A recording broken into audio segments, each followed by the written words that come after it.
السلام علیکم ورحمۃ اللہ وبرکاتہ نحمدہ ونصلی علی رسول الکریم اما بعد اللہم صلی علی محمد وعلی آلہ واصحابہ اجمعین۔ آج جو ہے نا سورہ الرحمن کی آیت نمبر 37 سے لے کر تو 45 تک کا ہم بیان جو ہے وہ کریں گے۔ فَإِذَا انشَقَّتِ السَّمَاءُ فَكَانَتْ وَرْدَةً كَالدِّهَانِ، پھر جب پھٹ جائے گا آسمان تو وہ ہو جائے گا سرخ مانند سرخ چمڑے کے۔ فَبِأَيِّ آلَاءِ رَبِّكُمَا تُكَذِّبَانِ، تو کون سی نعمتوں کو اپنے رب کی تم جٹلاؤ گے۔ اب یہ نا قیامت اصل میں نا دو لفظوں میں اگر بیان کیا جائے تو یہ خرق عادت معمول سے ہٹ کر اور غیر معمولی واقعات کا نام قیامت ہے۔ ان غیر معمولی چیزوں میں سے جو آسمان ہزاروں سال بیت گئے یا لاکھوں سال کہ وہ ایک ہی جیسی حالت میں ہے تو قیامت کے نزدیک وہ بھی پھٹ جائے گا۔ اور ان شقت کے الفاظ بتا رہے ہیں کہ یہ کوئی مادی اور ٹھوس وجود رکھتا ہے، کیونکہ ماضی میں بعض لوگوں کا یہ خیال رہا ہے کہ یہ تا حد نگاہی ہے، یعنی کہ کوئی مادی چیز نہیں ہے تو جو بس ہمیں ایسا نظر آتا ہے۔ لیکن جب قرآن کہہ رہا ہے کہ ان شقت السماء، جب کہ پھٹ جائے گا آسمان، تو اس کا مطلب ہے یہ کہ یہ مادی ہے۔ اور فَكَانَتْ وَرْدَةً كَالدِّهَانِ، تو جب پھٹے گا نا آسمان تو اس کی دو حالتیں، دو صورتیں بیان کی گئی ہیں۔ ایک یہ کہ حرارت کی شدت سے بعض کہتے ہیں سرخ ہو جائے گا، اور دوسری حالت ہے کہ پگھل کر تیل کی طرح ہو جائے گا، كَالدِّهَانِ، یا سرخ چمڑے کی طرح ہو جائے گا۔ بعد نے تیل کی تلچھٹ کی طرح ہونا بھی کہا ہے، تو گویا تین مطلب ہو گئے کہ سرخ ہو جائے گا، اور یعنی کہ گلاب کے پھول کی طرح کہہ رہے ہیں، اور الدہان کے دو ترجمے کرے، سرخ چمڑا یا تیل۔ اور قرآن مجید میں کیا آ رہا ہے سورہ المعارج میں، یوم تکون السماء کالمہل، کہ جس دن ہو جائے گا آسمان تیل کی تانبے یا تلچھٹ کی طرح ہو جائے گا۔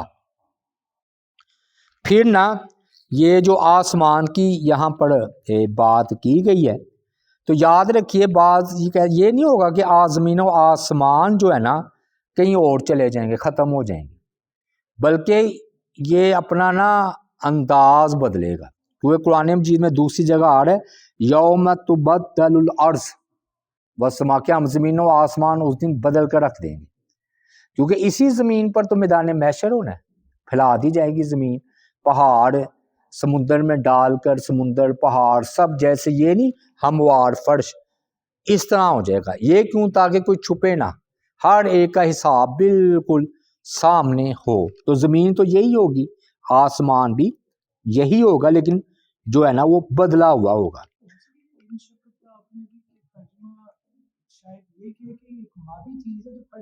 ہاں جی، اور ابھی آپ کہہ رہے ہیں دوسری آیت کا مفہوم لے رہے ہیں کہ یہ مطلب وہ پھٹے گی نہیں، مطلب اس کو بدل دیا جائے۔ نہیں پھٹ کر بدلے کوئی چیز، جیسے ہم کوئی چیز کو بدل کے ہیں پھر وہ اس طرح کرتے ہیں، اس کا انداز پھٹ بھی جائے، پھٹنے کے بعد ابھی یہ تفسیر مکمل نہیں ہوئی، آپ آگے جائیں گے پتہ چلے، یعنی کہ بعض جگہ آ رہا ہے کشتت، اس کی کھال اتار لی جائے گی، ایک چیز ہوتی ہے نا اس کی کھال اتار لی جائے، اس کے لیے قرآن مجید میں کشتت کے بھی جو ہے نا وہ الفاظ۔ ہاں جی، ہاں مادی چیز ہے یہ یہاں۔ میں سے سوال ہے کہ جو مادہ جو آپ کہہ رہے ہیں، ایک ہے جو ہمیں آسمان نظر آ رہا ہے ایک ہے پوری کائنات کا آسمان، یہاں پہ وہ دروازے ہیں جو ہمیں جس کا علم نہیں ہے، اب اس آسمان کی بات کر رہے ہیں جس پہ دروازے ہیں۔ نہیں اللہ تعالیٰ نے ادھر فرمایا کہ ہم زمین و آسمان کو، آسمان کے الفاظ ہے نا، فَإِذَا انشَقَّتِ السَّمَاءُ، اور ادھر سے وہ پھر پھٹے گا تو فرشتے نازل ہوں گے نا ادھر سے۔ مطلب پوری کائنات کا آپ کہہ رہے ہیں کہ ہاں میں نہیں کہہ رہا پوری، آسمان پر ہے۔ یعنی کہ آسمان سارا پھٹ کے سارا ہو گیا، ادھر سے فرشتوں کا نزول ہوگا۔ اب دوسرے الفاظ میں یہ کہیں کہ کیا پوری کائنات کی ہاں نظام درہم برہم ہو جائے گا پوری کائنات کا، یہ اس حالت میں نہیں ہوگا، کیونکہ آگے میں نے یہ لکھا ہوا ہے کہ سیاروں ستاروں کا، یہ لکھا بھی ہوا کسی نے کہ سیاروں کا جو نظام ہے نا وہ درہم برہم ہو جائے گا، اور آسمان کی طرف بعض نے یہ لکھا ہے کہ جس طرف بھی نگاہ اٹھائیں گے تو یوں محسوس ہوگا کہ آسمان میں آگ جو ہے نا وہ لگی ہوئی ہے۔ اچھا، فَبِأَيِّ آلَاءِ رَبِّكُمَا تُكَذِّبَانِ، تو وہی بات آ گئی یہاں۔ ابن کثیر رحمۃ اللہ علیہ نے فرمایا ہے کہ یہ جو رنگ بدلنے کی بات ہے نا، ادھر آ رہا ہے سرخ رنگ، تو امام ابن کثیر رحمۃ اللہ علیہ نے فرمایا کہ جیسے کپڑے کو مختلف رنگوں سے رنگا جاتا ہے نا، تو جس چیز سے وہ رنگا جاتا ہے تو اس کا رنگ وہ اختیار کر لیتا ہے، تو وہ کہتے ہیں کبھی سرخ، کبھی سفید، کبھی زرد، کبھی نیلا، کبھی سبز۔ یہ قیامت کے نزدیک اس طرح آسمان جو ہے نا وہ اپنے رنگ بدلے گا۔ تو وجہ کیوں کہ جب بندہ دیکھے گا کہ اتنا بڑا آسمان جو بدلا نہیں وہ بدل گیا ہے، تو یہ کائنات کی جو ہے نا دوسری قیامت، دوسری زندگی کا آغاز کی تمہید بن جائے گا، بلکہ ہو ہی جائے گا۔ اور یہ نہ آگئی بات۔ اچھا، اب اس مقام پر زیادہ مفہوم یہی بیٹھتا ہے کہ تم اپنے رب کی کن کن قدرتوں کو جٹلاؤ گے۔ نعمت بھی کر لو، کر کیا ہے، لیکن وہ پھر اس انداز میں کہ یہ تمہیں موقع ہے کہ جب آسمان بدل جائے گا، اس کا یہ حال ہو جائے گا، تو تم تو آسمان کے مقابلے میں کوئی چیز نہیں، تمہاری بھی حالت بدلے گی، تم بھی جاؤ گے تو تم اپنی نیکیاں کر لو۔ اس اعتبار سے توجیہ کرتے ہیں۔ آسمان کے اگر رنگت کی بات کرتے ہیں وہ تو ہم مشاہدی طور پہ آج بھی دیکھتے ہیں کہ جیسے سورج نکل رہا ہو یا ڈھل رہا ہو تو کلر اس کے بدلتے ہیں آسمان پہ جو وہ سارے ہی وہ ہٹ کر ہوگا نا۔ میرا سوال اب یہ کرنے کو میں پوچھنا چاہ رہا ہوں، ایک وہ جو چیز کا ہم ظاہری طور پہ مشاہدہ کر سکتے ہیں کہ اس سے ملتی جلتی چیز ہوگی اور وہ اس زمین والوں کے لیے ہوگی، میں جو اب مادی چیز آسمان کہہ رہے جس کے دروازے اور جو آسمان میں راج پہ گئے تھے کھٹکائے تھے، اس کی بات نہیں میں سمجھ، مجھے لگ رہا ہے شاید وہ معنی نہ ہو، کیونکہ وہ پوری کائنات پہ لانے کا مقصد ہے، کیونکہ قیامت تو اس زمین والوں کے لیے، باقی جتنے بھی ستارے ہیں جو بھی معاملات ہیں ان کے لیے تو قیامت نہیں قرآن میں آ رہا ہے نا کہ عرش بھی آئے گا، 8 فرشتے نے عرش پکڑا ہوگا۔ نظام کے درہم برہم ہونے کا بھائی دن ہے، پوری دنیا کا نظام جس طرح اب چل رہا ہے نا اس طرح نہیں اب چلے گا، پوری کائنات، پوری کائنات، کیونکہ جب وہ 8 فرشتوں نے عرش سنبھال لیا ہے جو سب سے بڑا ہے، تو پھر پیچھے بات کیا رہے گی۔ اچھا جی، یہ بہرحال ادھر ترجمہ کر لیں قدرت، کہ تم اپنے رب کی کن کن قدرتوں کو جٹلاؤ گے کہ اللہ تعالیٰ نے آسمان کو بھی پھاڑ کر رکھ دیا اور اس کا رنگ جو ہے سرخ کر دیا۔ ایک مفسر نے ایک عجیب بات کی ہے، وہ کہتے ہیں یہ جو کہا ہے نا کہ سرخ رنگ کا ہو جانا، یہ کشی تت سے دلیل آ رہے ہیں کہ وَإِذَا السَّمَاءُ كُشِطَتْ، کہ جب کسی جانور کی کھال اتاری جائے نا تو اس کے اندر سے سخت سرخ جو ہے نا گوشت نکلتا ہے، تو گویا کہ اس کی بھی کھال اتار لی گئی ہے آسمان کی، تو وہ سرخ جو ہے وہ نظر آ رہا ہے۔ فَيَوْمَئِذٍ لَا يُسْأَلُ عَنْ ذَنبِهِ إِنسٌ وَلَا جان، تو اس دن نہ پوچھا جائے گا اپنے گناہ کے بارے میں کوئی انسان اور نہ کوئی جن۔ اچھا، اب یہ دوسری بات یہ ہے کہ گناہوں کے بارے میں کیوں نہیں پوچھا جائے گا، اصل میں اس سے اگلی آیت نے آ کر خود ہی وضاحت کر دی ہے کہ یعرف المجرمون بسیماہم، پہچانے جائیں گے مجرم اپنے چہروں کی علامات سے۔ اب نا اس میں نا بعض آیات میں ہے کہ ولا یسأل عن ذنوبہم المجرمون، سورہ قصص میں ہے، سورہ الحجر میں ہے کہ ضرور پوچھا جائے گا۔ تو پھر تطبیق کس ہے؟ بعض میں آ رہا ہے کہ ان کے گناہوں کے بارے میں ان سے سوال ہوگا، بعض میں آ رہا ہے، ادھر آ رہا ہے جی ان سے ان کے گناہوں کے بارے میں پوچھا ہی نہیں جائے گا، حالانکہ قیامت تو ہے ہی حساب کتاب اور پوچھنے کا دن۔ تو اس کا پھر جواب یہ دیتے ہیں کہ اصل میں 50,000 سال کا دن ہے، تو اس میں مختلف جو ہے نا انسان کی حالتیں ہیں، اور اس میں بعض اگر 5,000 سال کا بھی مرحلہ ہو اس میں سوال و جواب ہو اور بعض میں سوال و جواب نہ ہو، تو تطبیق کس طرح ہوگی کہ یہ وہ قیامت کے دنوں میں سے وہ وقت ہے جس میں جو ہے نا ان سے نہ جنوں سے سوال ہوگا نہ انسانوں سے سوال ہوگا۔ دوسرا مطلب یہ بیان کرتے ہیں کہ سوال تو ہوگا لیکن وہ ڈانٹنے کے لیے، شرمندہ کرنے کے لیے، ذلیل کرنے کے لیے، کیونکہ سوال بعض کا نا پوچھنے کے لیے بھی ہوتا ہے، تو اللہ تعالیٰ کو تو سارا علم ہے انسان کا، تو جب سارا علم ہے تو یہ جو ڈانٹنا، ذلیل کرنا، ملامت کرنا، اس سے جو ہے نا پوچھا جائے گا۔ باقی یعرف المجرمون بسیماہم، تو پہچانے جائیں گے مجرم اپنے چہروں کی علامات سے۔ یہ نا کافی آیات ہیں اب اس کے بارے میں، تو یوں سمجھ لیں کہ ایک مومن ہے ان کے چہرے سفید، قرآن میں آ رہا ہے اسود الوجوہ، تو بعض کافروں کے چہرے سیاہ ہوں گے، تو ابیض الوجوہ، تو مومنوں کے چہرے سفید ہوں گے، تو نظرۃ النعیم، بعض کے چہروں پر تازگی چھائی ہوگی مومنوں کے، اور کفار کے چہروں پر کالا رات جیسے ان پر ڈال دی گئی ہے یہ چھائی ہوئی ہوگی، تو صاف محسوس ہوگا کہ یہ جو ہے نا جنتیوں کا گروہ ہے کہ ان کے چہروں پر تر و تازگی، امن، سکون، رونق۔ بلکہ حدیث میں بھی آ رہا ہے کہ قیامت والے دن فرمایا میری امت کے اعضاء جو ہے نا وہ چمکیں گے، ہاں جی، تو اس وجہ سے یہ جو ہے نا خود بخود ایک پہچانے جائیں گے۔ بلکہ سورہ طٰہٰ میں آ رہا ہے کہ اس دن جو ہے نا مجرم نیلی آنکھوں والے ہوں گے، یعنی کہ جنہوں نے جرم کیا ہوگا نا ان کی آنکھ جو ہے نا وہ نیلی جو ہے نا وہ ہو جائے گی، نیلی آنکھوں والے مجرم جو ہوں گے نا ان کی آنکھیں نیلی ہوں گی۔ سورہ طٰہٰ میں ہے،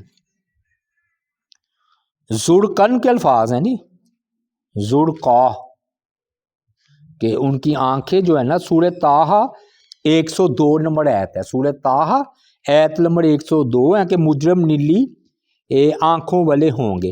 اور جو میں نے کہا نا سیاہ اور سفید چہرے، یہ سورہ آل عمران ہے، آیت نمبر 100 جو ہے وہ 6 ہے، ٹھیک ہے۔ اور جو ہے نا پھر یہ ہوگا کہ یعنی کہ وہ پتہ چلے گا دیکھتے ہی کہ ان کے چہرے پر نامرادی، خوف، شرمندگی، پتہ نہیں کیا کیا چھایا ہوا ہوگا، اور مومن جو ہے وہ خوش ہوں گے، تو ان کے چہرے جو ہے نا وہ چمک رہے ہوں گے۔ پھر فَيُؤْخَذُ بِالنَّوَاصِي وَالْأَقْدَامِ، تو وہ پکڑے جائیں گے پیشانی کے بالوں سے اور قدموں سے۔ بعض نے تو اللہ معاف کرے یہ بتایا ہے کہ یہ جو ہے نا پاؤں پیچھے کی جانب سے لے جا کر تو ان بالوں سے باندھ کر کوئی گیند بنا دیا جائے گا گول سا، اور ذلت کے ساتھ ان کو جہنم میں جو ہے نا وہ پھینک دیا جائے گا۔ فَيُؤْخَذُ، تو وہ پکڑے جائیں گے پیشانی کے بالوں سے اور جو ہے نا وہ قدموں سے۔ عبداللہ بن عباس رضی اللہ تعالیٰ عنہ نے مطلب یہ کیا ہے کہ جس طرح ایندھن کو توڑ توڑ کر لکڑیوں کو جہنم میں پھینکا، آگ میں پھینکا جاتا ہے نا، تو گویا جب ٹانگیں اور یہ پاؤں ان کو ملا دیا تو ہڈی پسلی تو ٹوٹنا عام ہے، یعنی کہ یہ دنیا کے اعتبار سے آخرت کا عذاب تو بہت بڑا ہے. تو گویا ان کی ہڈی پسلیاں توڑ مروڑ کے ان کو نہ جہنم میں جو ہے وہ پھینک دیا جائے گا. یعنی کہ ان کی حقارت اور ان کی ذلت کی طرف جو ہے نا وہ اشارہ ہے. اور یاد رکھیے یہ جنات اور انسان دونوں مراد ہیں اس میں. یعنی کہ آپ کا ذہن جا رہا ہوگا کہ صرف انسانوں کی طرف، جنات و انسان. اور یہ جو آ رہے ہیں یعرف المجرمون بسیماہم، یعنی کہ جنات نظر آ رہے ہوں گے، دونوں کو خطاب ہے نا. یعنی تو ظاہر ہوں گے، غیبی حالت میں تھوڑی ہوں گے. اللہ تعالیٰ نے ان کو بھی تو نیکوں کو اللہ نے عزت دینی ہے، اور ان میں بھی کافر ہے نا تو ان کو ذلیل کرنا ہے.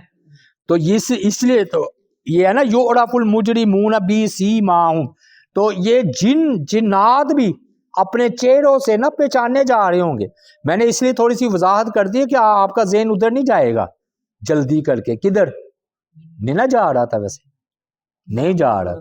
انسانوں تو انسان چونکہ بالاولا نظر آتا ہے، اور ادھر تو جنات دونوں کی بات ہے. دیکھیں پیچھے کیا آ رہا ہے، لا یسأل عن ذنبہ انس ولا جان، کہ نہ پوچھا جائے گا اپنے گناہ کے بارے میں کوئی انسان اور نہ کوئی جن. پھر یہ دونوں کی بات آ رہی ہے نا کہ مجرم تو دونوں ہوں گے، دونوں نے مل کر، بلکہ یہ جنات بھی کفر شرک کرواتے نہیں ہیں، تو وہ بھی پھر پہچاننے جائیں گے. اور ان کو بھی بالوں سے اور ان کا جو بھی حالت ہوگی ان کو بھی ذلیل و رسوا کر کے جہنم میں پھینک دیا جائے گا.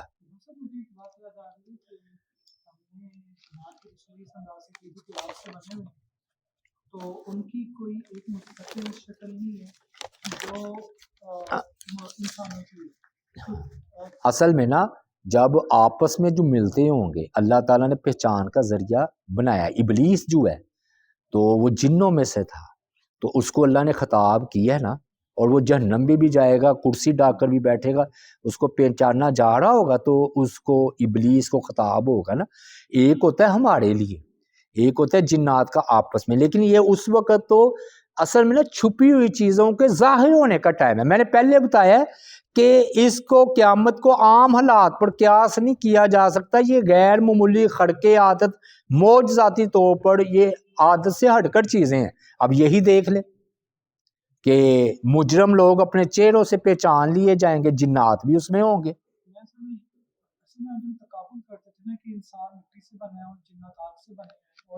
نہیں شکل تو ان کی ہے.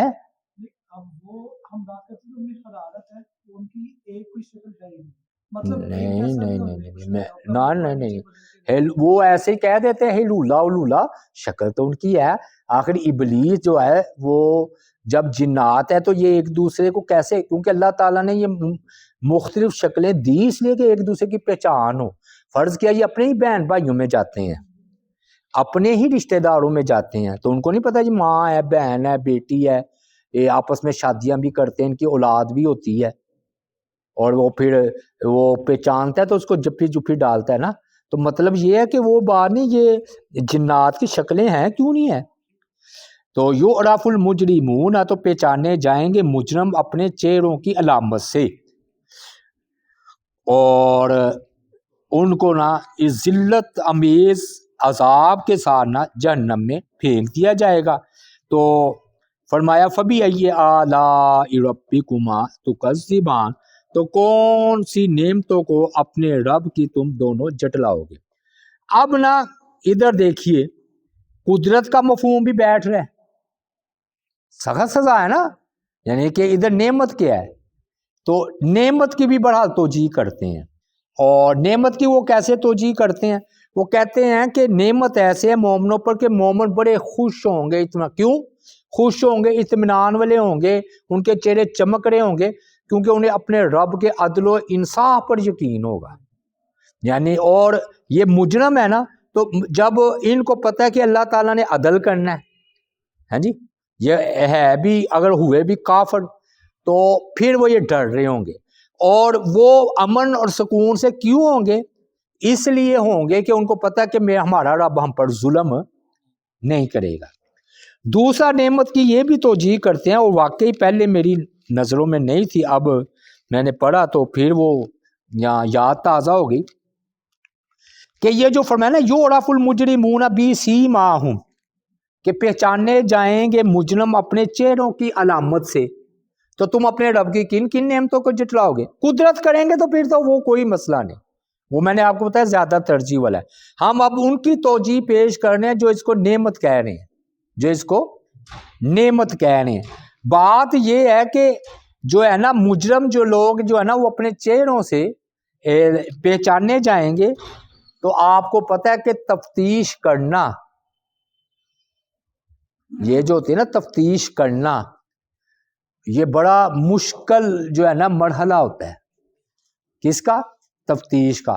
حتیٰ کہ بعض مجرم لوگ اتنے ہوشیار چلاک ہوتے ہیں کہ پولیس بعض اوقات شریفوں کو مجرم سمجھ کر اس پر ہاتھ ڈال دیتی، بلکہ ایک مفسر نے لکھا کہ ہماری پولیس سے تو بعض اوقات زیادہ تر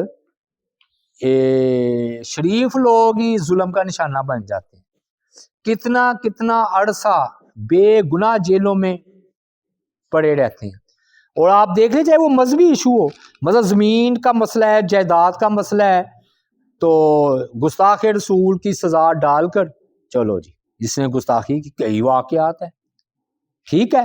تو مطلب یہ ہے کہ مجرم دنیا میں ذرا پہچاننا مشکل ہے، اور بعض اوقات اس کی زرد میں شریف لوگ بھی آ جاتے ہیں، حتیٰ کہ یہاں تک کہ واقعات ہیں کہ کئی سال سزا کاٹ کر بعد میں پتہ چلا یہ بے گناہ ہے، تو سزا تو ان کو مل گئی، بیچاروں کو مل گئی نا، اب تھے وہ بے گناہ۔ تو حتیٰ کہ تفتیش کرنا بعض اوقات مجرموں سے اتنا سخت ہو جاتا ہے کہ وہ خودکشی تک کر لیتے ہیں جیلوں میں، لیکن اپنا راز اگلنا یا اپنے آپ کو مجرم ثابت کروانے کے لیے وہ تیار نہیں ہوتے مجرم ہیں۔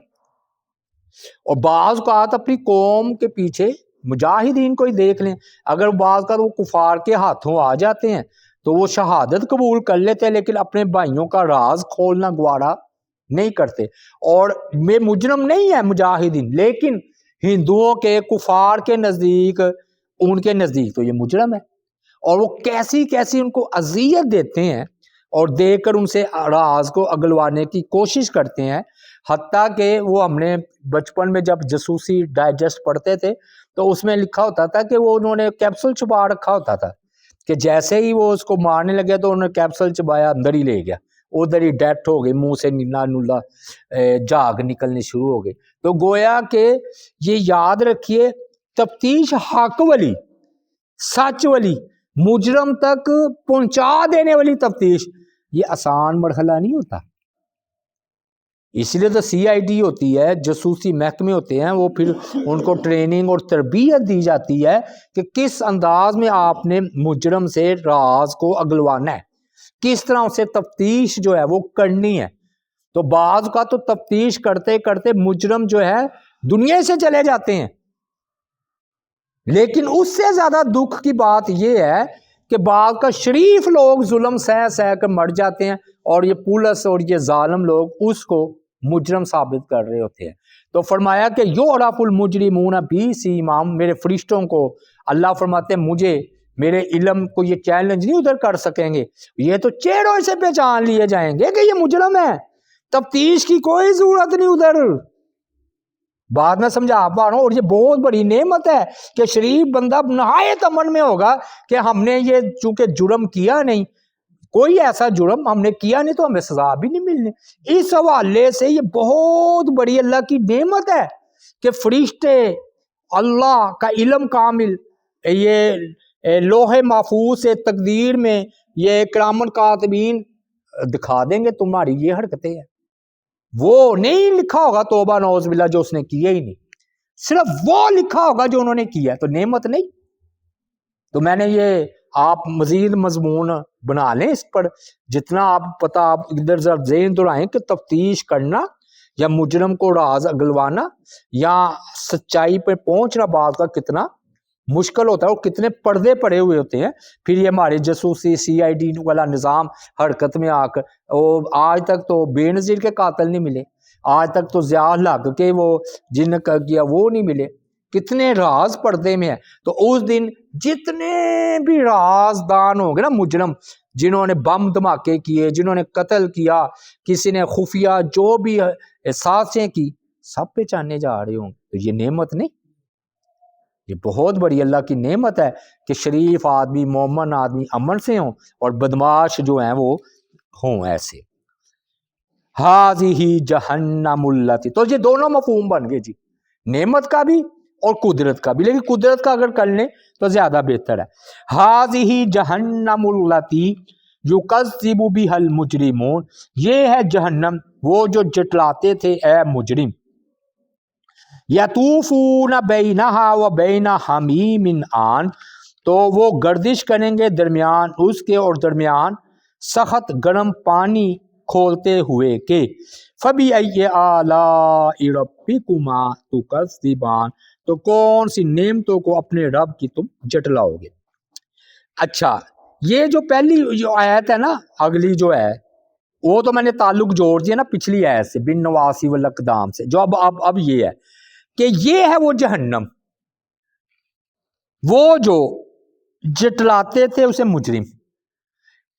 کہتے ہیں کہ یہ جو ہے نا جہنم کو جٹلانا ہی ایک جرم ہے, یعنی کہ مجرم لوگ تو جہنم کو جٹلاتے تھے. تو یہ ہے کہ ایک ہے مجرم ہو کر جٹلانا, ایک یہ کہ اگر جٹلا دیا تو مجرم ہو گیا. اصل میں نا یہ دہریوں کا رد ہے. یہ مفسرین کرام یہ کہنے کی یا شاید سمجھانے کی کوشش کر رہے ہیں کہ بعض اوقات کہتے جی ہم اچھے انسان ہیں, ہم اگر آخرت کو نہیں مانتے, ہم اخلاقی اصولوں پر عمل کر رہے ہیں, ہم مذہب کو نہ مانیں, آخرت کو نہ مانیں, قیامت کو نہ مانیں, جہنم جنت کو نہ مانیں, ایک اچھے انسان بن کر رہیں اور ہم سب کے حقوق کا خیال رکھیں, تو ہمیں مذہب کی کیا ضرورت ہے. تو ادھر آ رہا ہے کہ یہ ہے وہ جہنم جس کو تم جٹلایا کرتے تھے, یعنی کہ جس کا تم انکار کیا کرتے تھے. تو ان جہنم کا انکار کرنا اللہ کے نزدیک یہ جرم ہے, بذات خود جرم ہے. یعنی کہ بعد میں سمجھا پر کیوں, کیونکہ یہ نبی علیہ السلام کو جھوٹا کہنا ہے. جو سب سے یہ حقوق العباد میں نہیں آتا کہ اگر ایک وقت کے سب سے جو سچے انبیاء ہوں ان کو آپ جھوٹا کہہ دیں, یہ حقوق العباد کی نفی نہیں ہے. ایک عادل ہے, ایک سچا ہے, ایک امین ہے, اور آپ اس کی بات نہ مانیں, تو نبیوں نے خبر دی ہے نا یہ. تو یہ بعد میں نقطہ سمجھا پا رہا ہوں کہ جہنم کو خود جٹلانا خود ایک جرم ہے. تو اس لیے دہریے اس بات سے نہیں بچ پائیں گے جی میں ایک شریف انسان ہوں اور میں سب کے حقوق کا خیال رکھتا ہوں تو مجھے آخرت جنت جہنم کا توبہ نعوذ باللہ. وہ کہتے ہیں یہ وہم پالنے کی, خوف کرنے کی کیا ضرورت ہے, اللہ معاف کرے. تو اللہ تعالیٰ نے فرمایا اٹھائے ہو نا, اب یہی وہ جہنم تھی نا مجرموں, اور اس سے مراد لگتا ہے یہ آگے یہ پیچھے یہ کافری مراد ہے. اللہ شاید اللہ تعالیٰ یہ مومنوں کا یہ حال نہ کرے. بعد میں سمجھا پا رہا ہوں کہ نہیں, یعنی کہ ادھر جو آ رہا ہے نا کہ جہنم کو جٹلانا, تو یہ تو کافر ہی ہوگا نا. ہاں نہیں, اللہ تعالیٰ چاہے تو ان کو بھی کر سکتا ہے, لیکن یہ جو ہے نا کافروں کے لیے یقینی ہے. مومنوں کو بھی اللہ تعالیٰ کی ذات پاک ظاہر میں بھی کر سکتے ہیں, خفیہ بھی کر سکتے ہیں, جو مشیت ہے اللہ تعالیٰ. وہ حدیث میں نہیں آتا کہ وہ کہے گا اللہ کے رسول میری مدد کرو, فرمایا میں نے تمہیں کہہ دیا تھا اونٹ اپنے اوپر تم نے لاد رکھا ہے خیانت کا, اب مجھے کہہ رہے ہو کہ میری شفاعت کرو. تو یہ اللہ کی مرضی ہے, یعنی کہ ہم اللہ تعالیٰ سے دعا کرتے ہیں, یہی تو کہتے ہیں یا اللہ قیامت والے دن بھی ہمارا پردہ رکھنا. دعا کیوں کرتے ہیں؟ اس لیے کہ اللہ تعالیٰ مشیت ہے یہ اللہ تعالیٰ کی نا, اللہ چاہے پردے میں اس کا راز رکھ. کافروں سے تو پردہ ہو, کافروں کا کوئی پردہ نہیں, نہیں وہ نہیں آ رہا, وہ پھر اللہ تعالیٰ کی مشیت پر ہے بھائی. اللہ تعالیٰ چاہے تو سب کے سامنے کرے.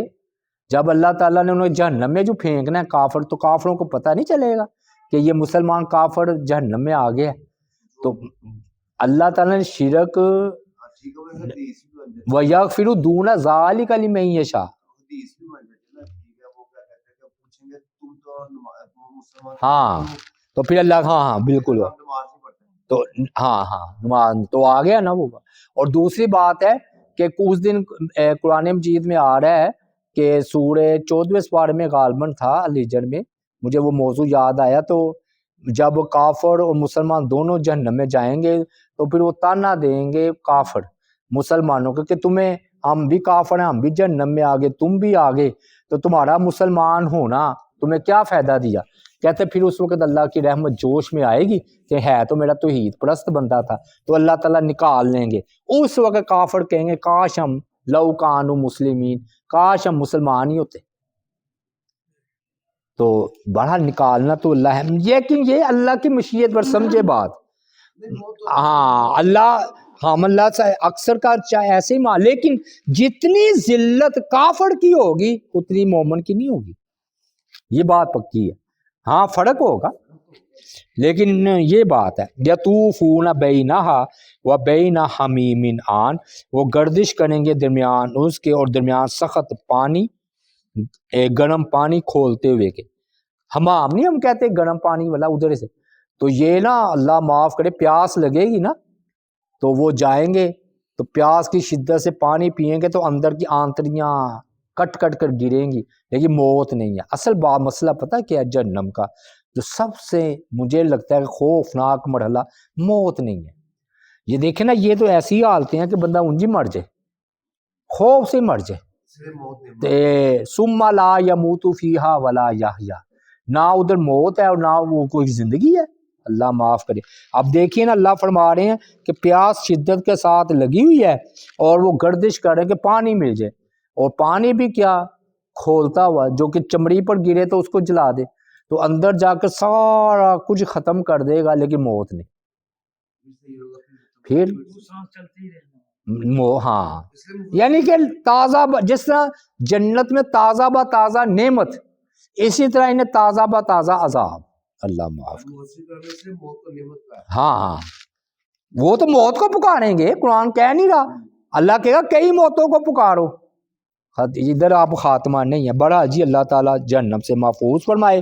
فَبِأَيِّ آلَاءِ رَبِّكُمَا تُكَذِّبَانِ، تو کون سی نعمتوں کو اپنے رب کی تم دونوں جٹلاؤ گے۔ پھر ادھر اگر آپ قدرت کرنا چاہیں تو کر سکتے ہیں، کیونکہ جہنم کا جو ذکر ہے اور اگر نعمت ہے تو کہتے ہیں اس اعتبار سے نعمت ہے تو جی یہ کریں گے پھر مفسرین اکرام کہ حادثے کو پہلے بتا دینا، بس زلزلہ آنے لگا ہے پہلے خبردار کر دیتے ہیں کہ اپنے محفوظ مقامات پر چلے جاؤ۔ ساحل سمندروں پر جب وہ پانی چھوڑتے ہیں ہندوستان یا تو وہ پھر وہ ساحلوں پر پھر فوج جگہ خالی کرا دیتی ہے، اور یہ بڑا گلہ شکوہ کیا جاتا ہے کہ اور جب دہشت گردی ہو بم دھماکہ ہو جائے تو یہ بڑا پھر لعن طعن ہوتی ہے CID پر، جاسوسی اداروں پر کہ تمہیں اگر تم نے تحقیق کیوں نہیں کی یا تمہارے ہاتھوں سے یہ مجرم نکل کیوں گیا، تو قبل از وقت اطلاع دے دینا بم دھماکے کی، دہشت گردی کی، یہ نعمت ہے کہ نہیں نعمت؟ اور اگر سیلاب آنے لگا ہے تو پورے کے پورے جو ہے نا گاؤں خالی کروا لیے جاتے ہیں، ٹھیک ہے وقتی طور پر تو پریشانی ہے لیکن نعمت ہے نا تو بچ گئے۔ تو اللہ تعالیٰ نے جب پیکج آتا ہے نا تو کہتے ہیں یہ محدود مدت کے لیے پیکج سے فائدہ اٹھا لو، کہتے ہیں نا نفع اٹھا، تو اللہ تعالیٰ نے یہ چیزیں پہلے بتا کر ہم پر احسان کر دیا ہے، جس طرح وہ سیلاب والے زلزلے والے دہشت گردوں کی پہلے اطلاع دے کر ہم پر احسان کرتے ہیں، تو اس حوالے سے پھر یہ نعمت ہو گئی۔ بات آ گئی سمجھ میں؟ کیونکہ ہم دونوں کو ساتھ ساتھ لے کر چل رہے ہیں نا، نعمت اور قدرت۔ تو نعمت اس اعتبار سے کہ اللہ نے پہلے اطلاع دے دی، اے انسان تو اپنی زندگی ہی میں ان چیزوں سے ڈر، جنت اور جہنم دونوں میں سے ایک ہے، تو اپنے اس پیکج زندگی والے سے فائدہ اٹھا لے۔ اللہ تعالیٰ سے دعا ہے اللہ تعالیٰ عمل کی توفیق عطا فرمائے۔ وما علینا الا البلاغ المبین۔